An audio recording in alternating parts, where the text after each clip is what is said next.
हमराज का आने वाला एपिसोड बहुत ही दिलचस्प मोड़ लेने वाला है। आप देखेंगे कि सारा वो मुकदमा जीत जाती है जिसका ताल्लुक फराज के कत्ल से था। अदालत के फैसले के बाद साइम का वकील उसे मशवरा देता है कि अब इस केस को बंद कर दिया जाए क्योंकि कानून के दायरे में अब कुछ भी करना मुमकिन नहीं। लेकिन साइम इस फैसले से बिल्कुल भी मुतमईन नहीं होता, बल्कि उसका गुस्सा और बढ़ जाता है। वो कहता है, जब कानून ने मेरे हाथ बांध दिए हैं तो अब मुझे खुद ही कोई कदम उठाना पड़ेगा। उस सोच के साथ वो एक पिस्तौल लेकर सारा के घर जा पहुंचता है। इसकी नीयत बिल्कुल वाज़ेह है, ताहम सारा पहले ही मुहतात होती है और बिना वक्त गिनवाए पुलिस को इत्तला कर देती है, जिसके बाद साइम को वहीं से गिरफ्तार कर लिया जाता है।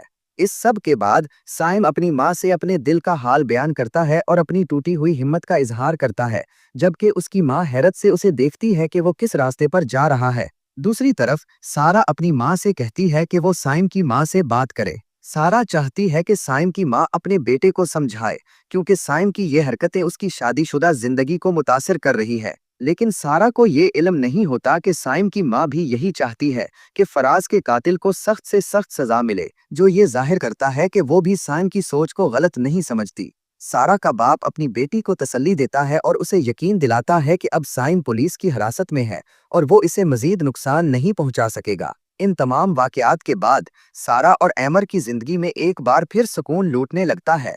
दोनों एक नई शुरुआत की तरफ गामजन होते हैं और कुछ खुशगवार लम्हात भी गुजारते हैं।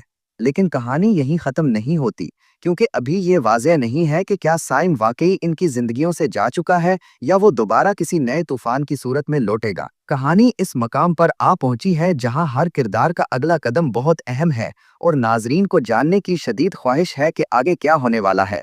मजीद ऐसे ही दिलचस्प और अच्छे अच्छे ड्रामा रिव्यूज के लिए हमारे चैनल को सब्सक्राइब कर लें। शुक्रिया।